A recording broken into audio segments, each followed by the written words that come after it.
नमस्कार बालमित्र मैत्रिणींनो, मी मंगला आमलगावकर. माझं मंगला आजीच्या धमाल गोष्टी नावाचं यूट्यूब चॅनल आहे बरं का. त्याच्यावर मी तुमच्यासाठी छान छान गोष्टी सांगते, काही अनुभव सांगते, काही श्लोक सांगते, काही कोडंपणे सांगते आणि मोठ्या माणसांसाठी पण काही लेख वाचून दाखवते, काही अनुभव सांगते. तर तुम्ही माझं चॅनल सबस्क्राईब करा, आणखीन लाईक पण करत जा बरं का. आज आता मी जी गोष्ट सांगणार आहे ना, त्या गोष्टीचं नाव आहे धर्मराज. काय नाव आहे? धर्मराज. धर्मराज म्हणजे कोण माहिती आहे का तुम्हाला? कौरव आणि पांडव होते ना, तर पांडवांचा सगळ्यात मोठा भाऊ म्हणजे धर्मराज. त्याने युधिष्ठिराचंही म्हणायचे. तो धर्माने वागणारा होता म्हणून त्याला धर्मराज असं नाव होतं. तर हा धर्मराजाबद्दलची ही गोष्ट आहे बरं का. तर कौरव आणि पांडव द्रोणाचार्यांच्याकडे शिकत होते. ते त्यांचे गुरु होते. त्या काळामध्ये गुरुकुल पद्धत होती.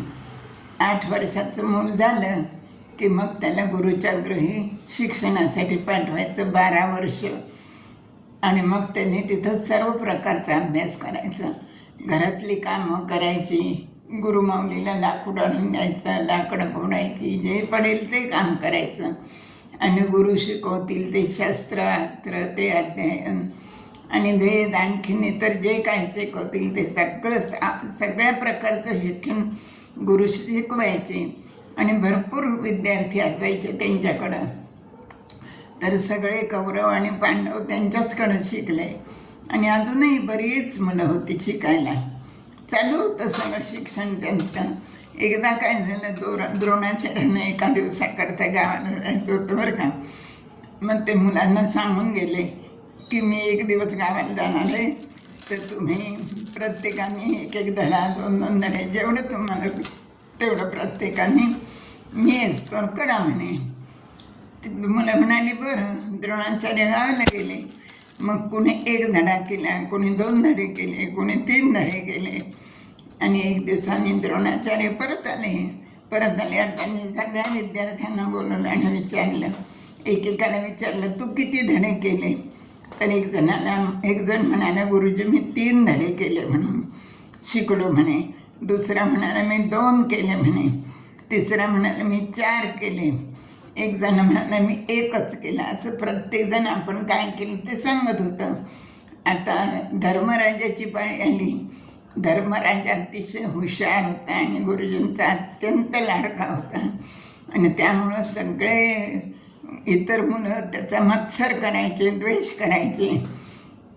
धर्मराज उभं राहिला आणि गुरुजींनी विचारलं तू किती केलं म्हणे धडे पाठ, अभ्यास केला किती का धड्यांचा? तर धर्मराज खाली मान घालून आणि अगदी हळू आवाजात म्हणाला गुरुजी मी फक्त 1च वाक्य शिकलो म्हणे. तर द्रोणाचार्यांना खूप आश्चर्य वाटलं. ते त्याला खूप बोलले म्हणे अरे तुझ्यापेक्षा ही सगळी लहान लहान मुलं असून कोणी 1 केला, कोणी 2 केले, कोणी 3 धडे केले आणि तू म्हणतो 1च वाक्य केलं? तुला लाज नाही वाटत का म्हणे असं बोलायला? असं द्रोणाचार्य त्याला खूप बोलले बरं का. पण धर्मराज पुन्हा अगदी हळू आवाजात नम्रतेने म्हणाला की गुरुजी मी काही जास्त नाही करू शकलो, मी एवढं 1च वाक्य केलं म्हणे. असं म्हणल्यानंतर द्रोणाचार्यांचा पारा रागाचा इतका चढला की त्यांनी 1 जोरात ठेवून दिली गालावर धर्मराजाच्या. लहानच होता ना धर्मराज. त्यांचा गाल लाल लाल झाला. गुरुजींची बोटं गालावर उमटली. पण धर्मराज अगदी शांत जसाच्या तसा होता. आरडला नाही, ओरडला नाही आणि काहीच नाही. जसा अगोदर होता तसाच होता. गुरुजींनी परत विचारलं 1च वाक्य केलं?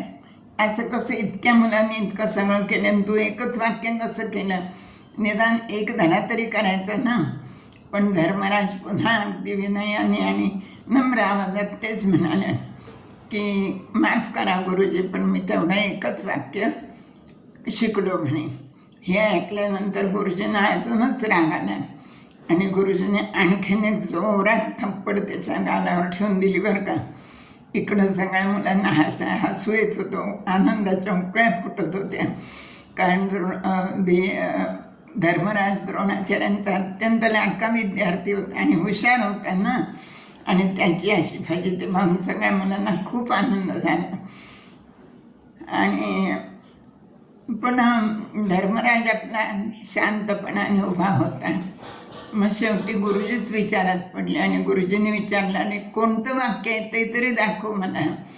मग धर्मराजांनी आपली वही काढली आणि त्यातलं वाक्य दाखवलं की डोंट बी एव्हर अँग्री, कधीच रागावू नकोस म्हणून. असं वाक्य होतं ते वाक्य वाचलं आणि द्रोणाचार्यांना एकदम खूप खजील झाल्यासारखं वाटलं. आणि मग त्यांना आपली चूक लक्षात आली की ह्याने नुसतंच वाचलं नाही आहे, नुसतंच वाचून पाठही नाही केलेलं, यांनी ते अगदी मनापासून वाचून आचरणात आणलं आहे. आणि ती गोष्ट खूप महत्त्वाची. इतर मुलांनी जरी 3 धडे 2 धडे 4 धडे केले तरी त्याने ते नुसतंच वाचलं आहे, बाकी त्यांना त्याचा अर्थही कळलेला नाही आणि त्याचं आचरण तर त्यांनी अजिबातच केलेलं नाही. मग द्रोणाचार्यांना आपल्या वागण्याचा खूप पश्चात्ताप झाला, कारण त्यांचं रागावर नियंत्रण राहिलं नव्हतं ना. जणू काही त्यांच्याचसाठी हे वाक्य धर्मराजांनी सांगितलं असं त्याचा अर्थ झाला ना. मग पण त्यांना खूप वाईट वाटलं. मग त्याने धर्मराजांना जवळ बोलून घेतलं, पाठीवरून हात फिरवला आणि त्याला म्हणाले, तू खरोखरच खरा विद्यार्थी आहेस आणि मनापासून शिक्षण घेणार आहेस आणि तुला मी आशीर्वाद देतो, तू खूप पुढं जाशील आणि एकदम नाव लौकिक मिळवशील, असं त्याला द्रोणाचार्यांनी आशीर्वाद दिला. तर ही अशी रागावर नियंत्रण ठेवा एवढं वाक्य, त्याच्याबद्दलची गोष्ट आज मी तुम्हाला सांगितली. कुणाची? धर्मराजाची. धन्यवाद.